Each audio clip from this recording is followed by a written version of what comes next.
Today on the Sparky Life, you're on the show. I love speaking to people in construction careers around the globe. What is this magic? So welcome with me. I'm from New Jersey. I have no soul. Electricity, little electrical. Spark, construction careers, trades, they're awesome. Jaw drop. No, why not? Embracing the trades and elevating the trades is what elevates us as humans. Sparky Life with Lia Lamela. When I say the word Imagineering, what does it mean to you? Well, those that might know, it's a combination between imagine and engineering. Now, you wouldn't be wrong, but it's just so much more. If we talk about Imagineering, many people immediately associate the word with Disney. Even though Disney did not invent the word, they certainly made it popular. What is Imagineering all about? Imagineering is about creating symbolic value that evokes processes. Our Sparky Life guest today, Kiara Tymec, is the embodiment of Imagineering. Simply put, she builds cool things. Kiara's builds center around electronic features that mimic elements of fiction and bring them to life. Some of my favorite Kiara builds are the Mark 6 Iron Man suit and working Pokéball. It's so cool. It's so cool. Before I welcome our amazing guest today, a word from our amazing sponsor. Reliable inventory. Check. Friendly customer service. Check. Fast shipping from coast to coast. Check. That's a lot of checks, but get ready for one more. Check out supplyhouse.com today, where you can get all of your electrical HVAC needs.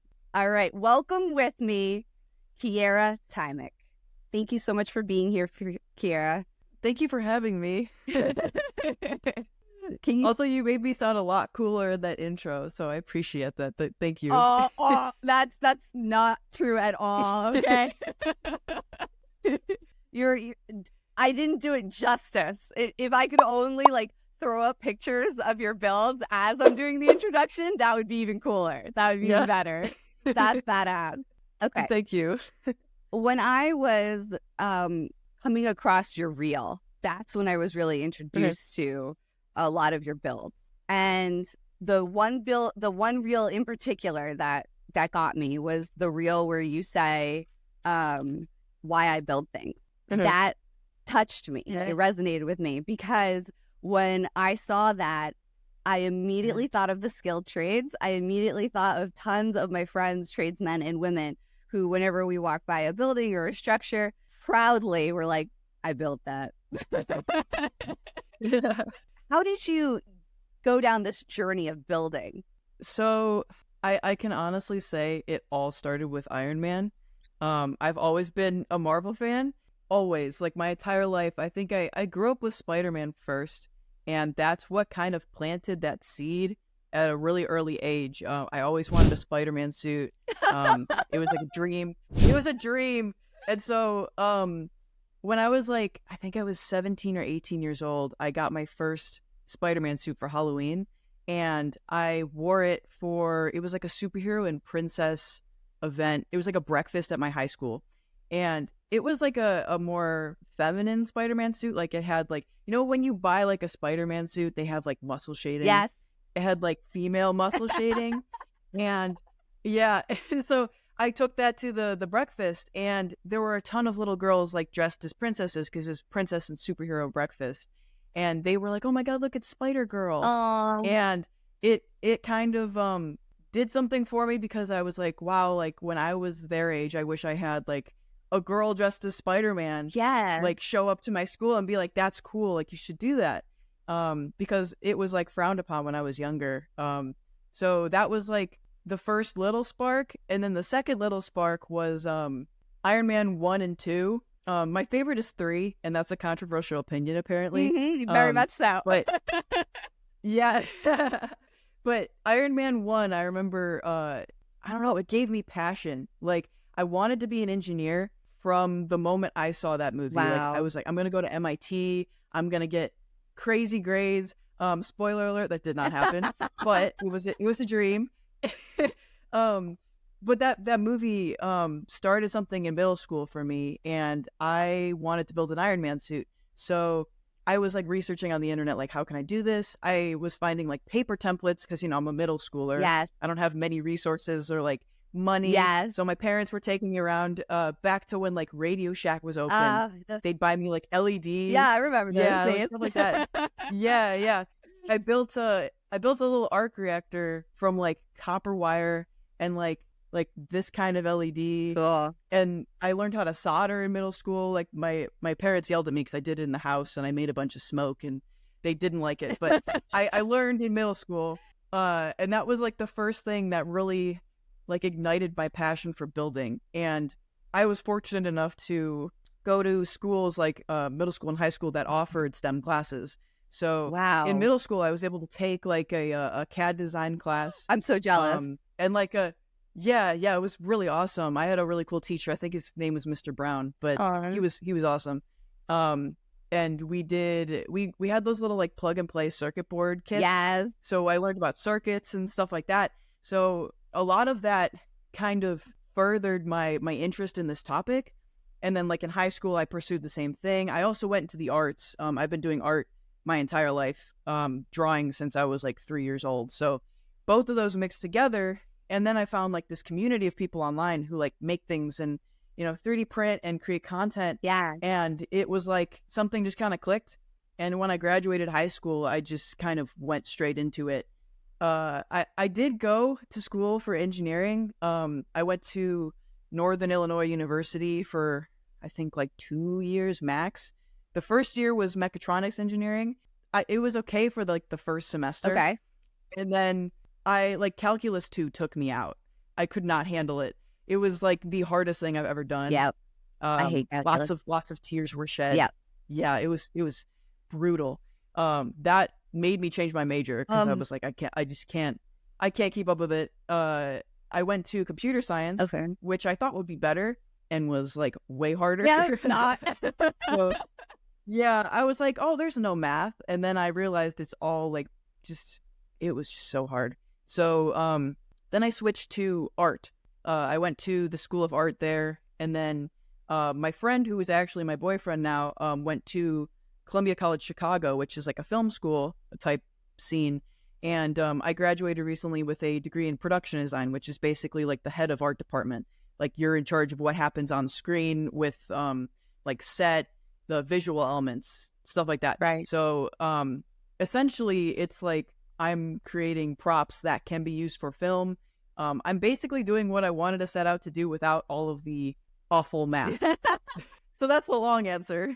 I am so thankful that you shared that, because so many people, myself included, I'm dyslexic. I'm horribly dyslexic. We were talking before the show about how I was terrified about mispronouncing your name. And yeah, I'm like fangirling because I love so much what you do is very connected to what I do. And I come from an artistic background as well. And a lot of the way that our academic structure is designed is very poor. And there's a lot of engineers out there that don't have the title of engineer just because of the academic format. And I learned that in school I was horrible at math, or I thought I was horrible at math. I thought I couldn't figure it out. But then when I got involved in doing electrical work and got my electrician's license, all of a sudden something clicked. There's a shit ton of math in electrical, a shit ton. Pythagorean theorem, help me. You know, Pythagorean. Yeah, Pythagorean. Yeah, that. There's a lot of that. I can't pronounce it, but I can do it.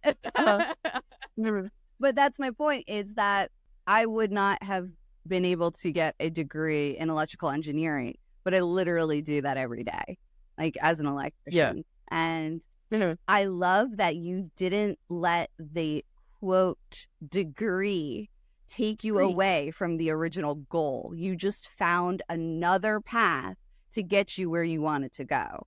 So it's very powerful because a lot of people shut down I know I did. Mhm. I like shut down. Oh my gosh, I'm not going to be able to get this degree, so I can't do it. Like as though that gives you some kind of permission or not permission to be whatever the hell you want to be. Yeah, I think what I find a lot is on the internet, I'll have people like all the time asking me like, what kind of education did I get to do the things I do? Or like, where did I learn? Where did I start? Right. And what people don't realize is you don't need a degree. Like I'm always an advocate for like, if you have the passion for something, you can learn it. Like, Yeah. just go on the, like literally Google is free. That sounds sarcastic, but literally Google what you want to learn and you will learn it. Like I taught myself, well, I learned soldering in middle school, but like I actually learned how to solder from the internet. I learned programming from the internet. I learned like advanced like NeoPixel light stuff from the internet. Like everything I learned from the internet. I learned Blender and 3D modeling from the internet. Like you don't need to like pay for a degree. You don't need to go to school for this. Like you can learn if you're willing to put in the time to learn. And something I think people forget is like learning is fun. Yeah. And Yeah, it's because learning is really fun. Look, I don't know what high school you went to. Your high school sounds so much better than mine, but my high school made me believe learning was not fun. Yeah. No, I mean, I agree with that. Like, I didn't have the best high school experience, I'll admit, but the way school is set up is like they kind of shut down creativity and they kind of, it's all grades. Yeah. Like if you don't do well in school, you're led to believe you're kind of stupid and you won't achieve anything in life. And it's not true. I think it's just the education system makes you think that way. When in reality, like if you apply yourself like to something you really love, like what I do, for example, you can still achieve it. It's just school is not it. Yeah, exactly. And I think it's so adorable that you think that you're not great in math when circuitry and programming has a lot of math in it. Yeah. I mean, I'm good at like algebra. Like algebra was always really fun. It's just like calculus is like, algebra is cool. Yeah. But yeah, back to the whole learning thing. Like I really love to learn. And the thing is like, I think what school is missing is the passion element. Like if you really want to do something, you'll find a way to do it. Right. But with school, it's like you have to learn this in order to get a good grade. Right. And so there's not like, I mean, for some people really like to get good grades, and so that's their drive. But for other people who aren't oriented, like they don't care about grades as much or like don't care about school as much, it's going to be hard for them to want to learn those subjects. So like putting it in like a project format, like wanting to build like an Iron Man suit, for example, is like really good motivation. If you're really into it, you'll learn all these skills in your free time without getting a grade. And it's like the ideal setup for me. I totally get it. Because when I started to do electrical work, I fell in love with it and circuits. And when I then deep dived into building automation and fire alarm, which literally marries to a lot of what you do in your builds, I was like, this is freaking awesome. And then I started to research like who is an expert in this? What material can I get my hands on? How can I study this? How can I learn this? I wasn't being paid. I wasn't getting a grade. I was doing it because I loved it and enjoyed it and wanted to get better and better at it. So you bring up an excellent point. Excellent. I don't know if you're familiar with the author Todd Rose. He wrote an incredible book about the academic system and how we're taught and rote memory and how the United States in particular builds employees to just kind of be this like very structured, like you said, not creative, not innovative, just to kind of go to work 9 to 5 and repeat. And that's how our schooling system was actually based off of that idea. So being able to dive into something that you're really interested in, like you did, is what builds greatness. That's why you're so successful. You love doing it. It's clear you love doing it. Where do you get your ideas from? It literally, like, I'll just see something and I'll just be like, I want to do that. Like, so I do, here's a little story from last night, like literally last night. I do Muay Thai, which is basically kickboxing with like knees and elbows. Like, I'm on the MMA. Out of everyone that's spoken to on this show, I'm going to just like, I am not worthy. I am not worthy. Like, you have no idea, dude. Of course she do Muay Thai. Of course she does. Of course. She's like the baddest ass bitch around town. Like, of course you do. But so I do Muay Thai, and we were at my gym last night, and me and my boyfriend were talking about how we want to build the Real Steel robot. Oh my God. Adam from Real it. Steel. And I'm like, I've literally been obsessed with it since he brought that up. Like I had that idea like months ago, but he like reignited it in my brain. Yeah. And that's literally all it takes for me to want to like come up with ideas for stuff like this, like just a little spark, and then suddenly I'm like hyper fixated on this topic for like 2 weeks. Yes. But I've been doing like crazy research on how to like accomplish a robot that can mirror your movements, and like apparently people haven't created a robot that can like walk on its own. And so like challenge accepted. Yes. But yeah, that's literally all it takes is just like, I don't know, just a little seed, and then yeah, it just takes off. That's so cool. So cool. Who are your idols? Who do you look up to? I mean, there's definitely not a lot of women in this line of work. Is there someone in particular that you're drawn to or that you study? Well, when it came to like building things, definitely people like Adam Savage. Like, there we probably go. one of the pioneers. Yeah, definitely. He's an awesome guy. Super smart, super creative. He just loves what he does. I actually had the opportunity to meet him a couple weeks ago. And like tour his shop and stuff. And we talked to him about like what we do and showed him some of our stuff, and he was just super cool. So he's definitely an inspiration. I have to say Robert Downey Jr. because that's an obvious one. Yeah. I mean, come on. Yeah, that's easy answer. I know my friend, one of my closest friends, Emily the engineer. He's also we build Iron Man suits together. We all had like a group called the Iron Idiots. I love and we that. Built Iron Man. I look up to them a lot in general, but my friend Emily just does some really awesome stuff. And yeah, she's a really good friend and a good inspiration for me and other like girls all around the world. Like even though she's like making like crazy SpongeBob stuff right now, like she does actually some other stuff related to or unrelated to SpongeBob. But yeah, I guess that would be the main ones. I am personally a fan of SpongeBob, and I would love for you to introduce me to her so I could meet her too. That would be wonderful, and have her on the show as well. The more innovative and creative engineers that we have, the better. And she's actually an engineer. Well, she went through with a degree. She might have the piece of paper, but I would argue that you both are engineers. You're the definition. Yeah. You literally are the definition of Imagineering. That's what you do. So you might not have the paper. That doesn't mean you're not doing it. Yeah. She was just the academic aspect for her was just a little easier for whatever reason, or maybe she found a way to make it work for her. That's another thing.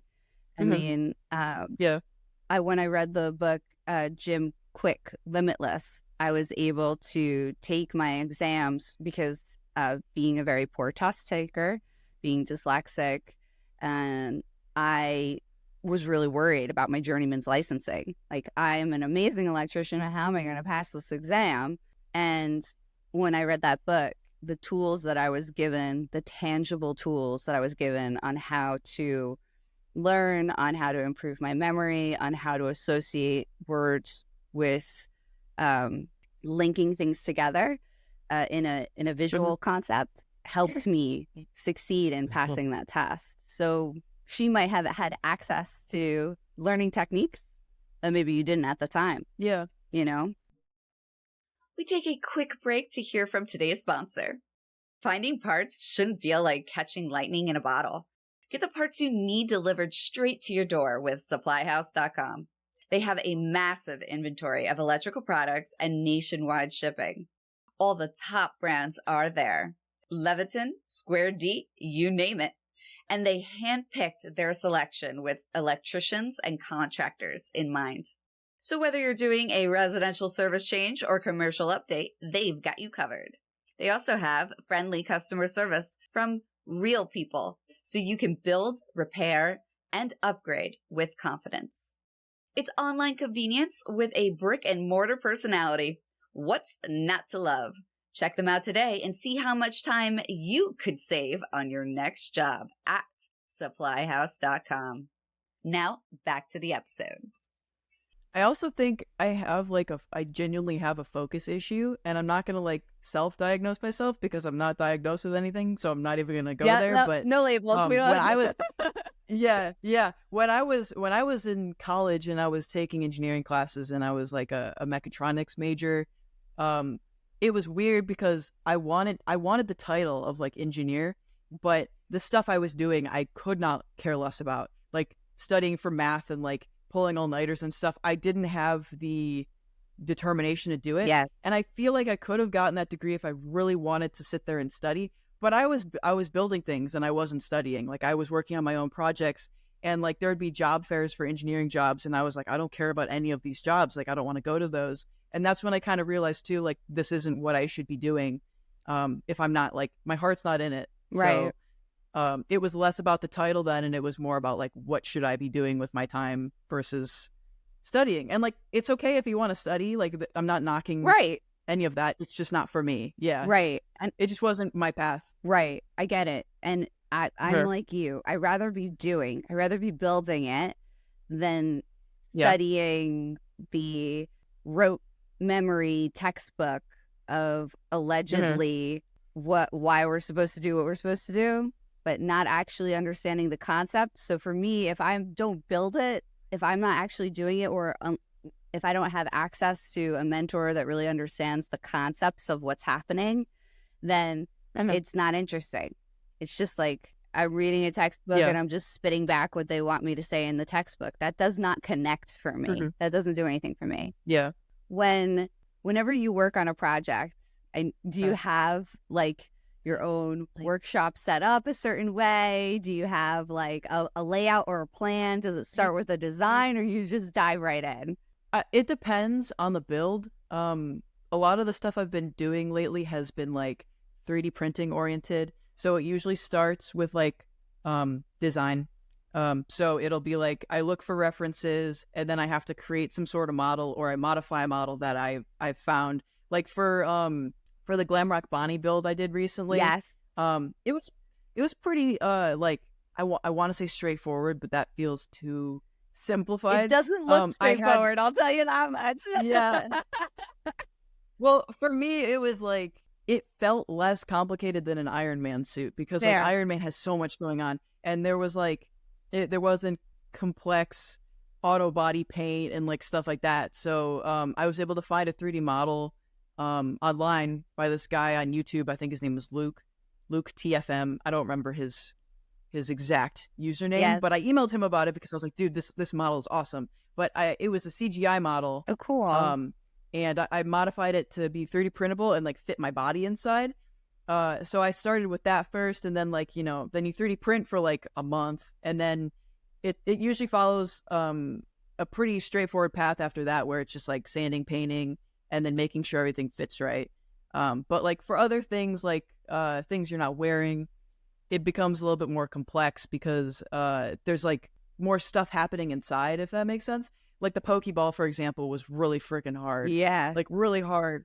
Because not only are you making it do something, but you're working with like really tight space limitations. And so you have to figure out like how in the model you're going to fit everything in there, and like print lots of prototypes. And it was so hard. I spent like a month just troubleshooting code and like functionality of it, and like the actual design itself, because it couldn't fit everything. Yeah. And it's just a lot of back and forth. Working with that fear. Yeah. No.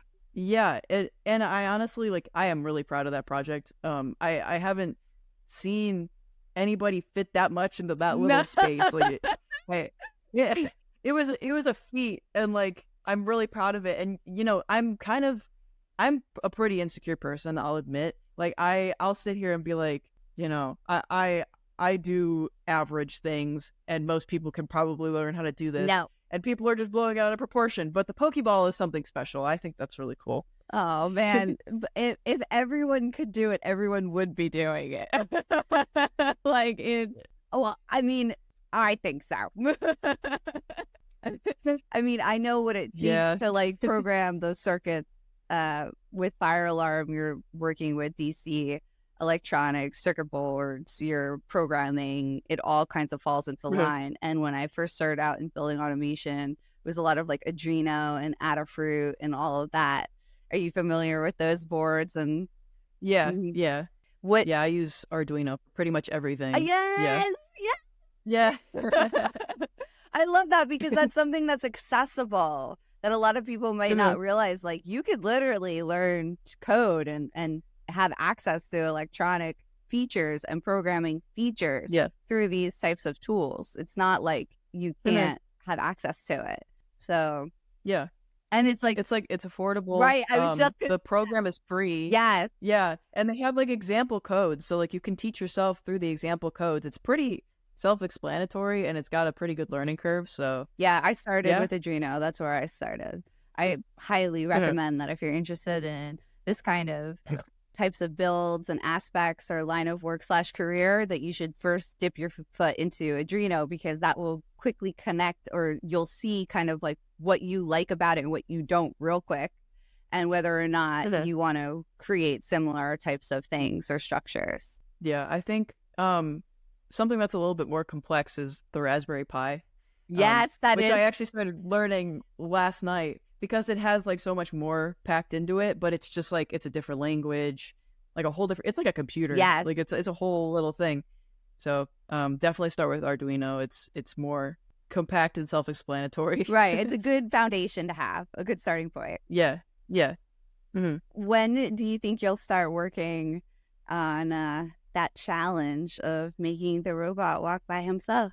I don't know if I can set a deadline because, okay, my thing is, I feel like I'm cursed with like, I have ideas running in my head at all times. Like it keeps me awake at night. I get it. I have like 4 in my head right now and it's like, I have such a limited amount of time and money, and it's finding like the right time to do it and like devote probably months of work to this. Right now I'm doing La Spatula 3000. I'm building a metal one. Wow. I'm getting it seed and stuff, and I'm going to cook with it.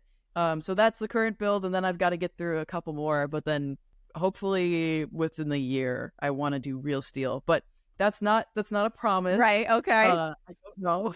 I'll just randomly be emailing you. Where are we on real steel? Yeah. Yeah. How can I help? We're in the this? research phase. Yeah. I am coming up with a plan, so I'm hoping it'll happen sooner rather than later. Well, I am eager to support. So in any way that Sparky can support this vision, I am on board, because that's be amazing. For anyone interested in a career path like this, I mean, we talked about Adreno. We talked about accessing the internet. Is there anything in particular that you would recommend that they research or learn or take that could help them? I guess I would just recommend like reaching out to other makers. Yeah. And like getting involved in the community. Go to conventions, go to panels, just talk to people. One of my biggest motivators and like reasons I keep doing this is just like the people I meet, and like everybody kind of like inspires each other. Yeah. Like we all kind of give each other ideas and feed each other and like keep each other going, and I think that's really important. I mean, if I had not found like a whole community of people when I started this, like I probably wouldn't have kept going because I don't know. I mean, maybe I would have, but it would have felt a little lonely. So I think like there's a lot of Discord groups out there. Like I know my friend Frank, Frankly Built, he has a Discord where he has a lot of like tips and tricks, and like he's got a big community going there. Like join Discord groups like that and like talk to other people, like just give each other ideas, and that's where a lot of like creativity blooms, I think. Yes. It's just community. 100%. And people are a lot nicer in this industry, in this type of environment. I feel like they're open, they want to connect, they want to collaborate together because they see the value in it. I've had 7 different careers in my lifetime. I can tell you that in other career paths, that is not the case at all. More closed off, they're gatekeeping, they kind of like are scared to share in a way, unfortunately. So I think that letting people know you can reach out to this type of community and you will be warmly welcomed. It's not like you're going to be shut down or closed off. That's not it. Yeah, I think it's a pretty open-minded community as a whole. Yeah, definitely agree. I feel creative and innovative types are. Yeah, I think one of my favorite things in high school was my art class. Me too. And my favorite teacher of all time was my art teacher, Mrs. Vincent. Aww. And I doubt she'll watch this because I haven't heard from her in years, but she was literally the reason I graduated high school, and that whole class was amazing and like just such like nice, open-minded people. So the arts as a whole, I think, are probably like my favorite group of people, I would say. Yeah, I totally get it. Yeah. Because I'm a giant dork and I love puns. What tool is in your tool belt? What's something that you bring with you every day that has helped you reach this level of success? I have to think about that one. Like, okay, can it be like just a tool in my shop, or like not like literally on my body? Metaphorically speaking. Okay. We're going in that direction. I was gonna say I don't leave my house that much. Me too. Like this is where I work, so I'm literally here at all times. Think like, oh man. So you can have the bad, don't get me wrong, I'm like a tool whore. You have like the best badass tools ever. You can have all the bells and whistles. I found it's not about that. It's it's the ability to connect. It's your motivation. It's, self-confidence. There's usually that one thing, and it just kind of propels you and affects you differently than others. I've come across many Sparky Life guests, amazing leaders, amazing builders, amazing people.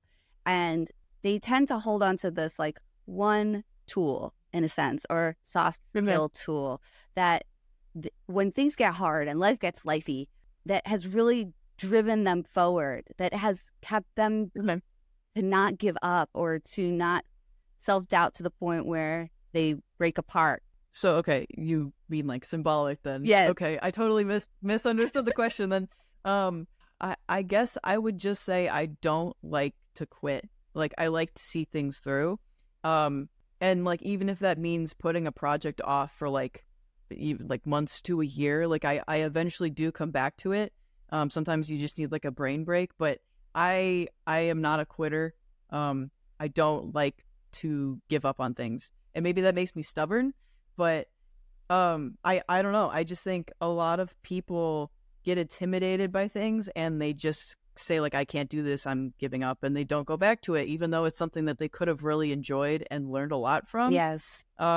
So I guess I would say, yeah, I don't like to throw in the towel, which I think also translates to a lot of other things in life, like not just like building things, but like, I was talking to my Muay Thai coach, and he was like, training is like, it's not for the faint of heart. Like there's a lot of things that will make you want to quit and give up. And that's something that's translated directly to that, because it's like, you can easily be like, I'm too tired, I don't want to do this anymore. Yeah. But if you keep pushing past your limit, you gain something from that. Like mental toughness, which is like a thing in sports, which is, I don't know if I totally agree with like the term itself, but it builds like a mental, I don't know what the term is, but it kind of increases your capacity to push yourself further. Yes. I think. Yeah. And it translates to a lot of parts of life. And so I guess I would say I'm stubborn in a good way. Yes. Yes. Yeah. Your determination. Now, where do you think your determination comes from? I mean, you said that you don't like giving up, but why don't you like giving up? It must mean something very distinct to you. I don't know. I guess I just I want to be the person that doesn't give up. I love I feel that. Like I see a lot of people giving up lately, and like, I don't know. I don't think it's I don't know. Maybe I guess I'm just stubborn. I always have been. Like, I get something stuck in my head, and it's like the one thing that drives me forward. It's like when you have like a trip coming up, and you're like, I just have to make it to that trip. I just have to make it to that trip. And it's like that with me and my builds. Like, I have to make it to the finish line type thing. Yes. Because that's what I look forward to. Like, it's like my one motivator for everything. And I carry that with me into everything else. And like, I feel like makes your skills that much better, and it like furthers you more if you don't give up. And I also just like learning, like I said before, and I think that also connects to that as well. Yes, because like if you don't give up, you learn things from it. And even if you fail, that's not like giving up. It's just a failure which pushes you towards the learning, because you can learn from that failure and just keep going with it until you reach the finish line that you wanted. Yes. So, yeah. I don't know if any of that made sense. I feel like I just rambled for like 5 minutes. Let me assure you, it made a lot of sense. The breakdown to me is that you understand the value of determination, and that the fact that you don't want to be a person who gives up resonates with me. You sound like a superhero. Like that to me is so magnanimous, because you're right. So many people give up on so many different things, and a lot of it ends up hurting themselves. I was the queen of giving up. That's who I used to be. Okay. I was literally like, I was afraid of my own shadow. I had no self-esteem, no self-confidence whatsoever. And to hear you say that, it's very magical for me. Like, wow. Like, that's how we should want to be that. We should be in the process of becoming that always. The growth of that is very, very just magical. Love it. I was the same way in high school. I was horribly socially anxious. Like someone would look my way and I would turn red. Like I couldn't talk to people. It was like crippling. Yeah. I was in therapy. I reached it was like peak depression when I was like 18, and this hobby kind of saved me. Like it's like my purpose for life right now, and like I feel like I owe it to myself to not give up and like be somebody people can look up to. Yes. Eventually. I'm not saying I am right now, and I don't ever think I will. I look up to you, miss. I would like to be an inspiration. I'm fangirling over here. I just like I just relate to the self-esteem thing. Like I still, the term imposter syndrome. Yes. Like yeah. I look at the things I'm doing lately and I'm like, do I really deserve this? Like, is this really my life type thing? Like, do I even know what I'm doing? And like I try to like tell myself that like, I'm doing something that's good and like I know what I'm doing and I deserve all this, and it's like a constant battle in my head. So like, not giving up is kind of pushing me towards that goal of maybe someday like actually seeing what I do is good and like, the attention I get is worth it or something like that. I don't know. It's worth it. And I what you said totally resonates. I get it. I completely get it. And it means so much to me to hear you say that. Like, thank you so much for sharing that, because I think a lot of people see the things that you build and the things that you do, and it feels so far away from what they're capable of. I remember like old me, if old me saw me now, I would think that totally different person, like light years apart. Like I could never be, you know what I mean? But that's just not true. Yeah. Like it's in us all. It's in us all. And that's something that I'm extremely passionate about. I feel every person on this earth can live the life they want to. We can create the life that we want to. You can literally create the fuck you number that you want to, like whatever that looks like, whatever is your happy place, you can make it happen. It's just a matter of tearing down all these false beliefs of why you can't. Yeah. And I think another reason why people give up is they see people who are like, I guess, a little bit more advanced than they are, and they're like, oh, I can't do this. Like, why am I even doing this right now? Like, I should give up. Right. And like, you don't get perfect at like anything overnight. Yeah. Like it's a process, and like I think a lot of people are scared of the process, and it's just you have to be okay with like learning and not being perfect at all times, which is something I also struggled with, but it's just you have to have fun with it. Yeah. Otherwise, like it's going to be hard no matter what. And you can always set goals for the future to improve things. Like nothing is ever finished. You can only improve. Yes. So that's another reason why you shouldn't give up. I love it. I absolutely love it. Thank you. Thank you so much for coming on the Sparky Life. I knew this was going to be good, but you exceeded my expectations. Well, thank you. It's a pleasure having you. Speaking to an Imagineer like Kiara, who implements creative ideas into practical solutions, is truly inspiring. Her builds are great examples of skilled trades in action. Kiara is someone who doesn't give up, and there is a clear correlation between not giving up and being an Imagineer. It makes sense. If you don't give up, naturally you will fail and fail and fail some more. You are forced with each attempt to try to devise a new creative solution. This is exactly why I love the construction industry. Things rarely go according to plan, and there are many failed attempts. The construction industry is evolving with movement towards building automation, smart fire alarm systems, and energy efficiency. All great examples of Imagineering at its best.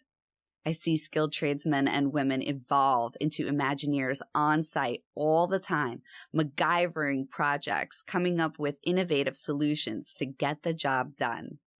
Imagineering teaches us the right blend of creativity and technical expertise. Any challenge can be transformed into an opportunity for innovation. Is there an Imagineer in you?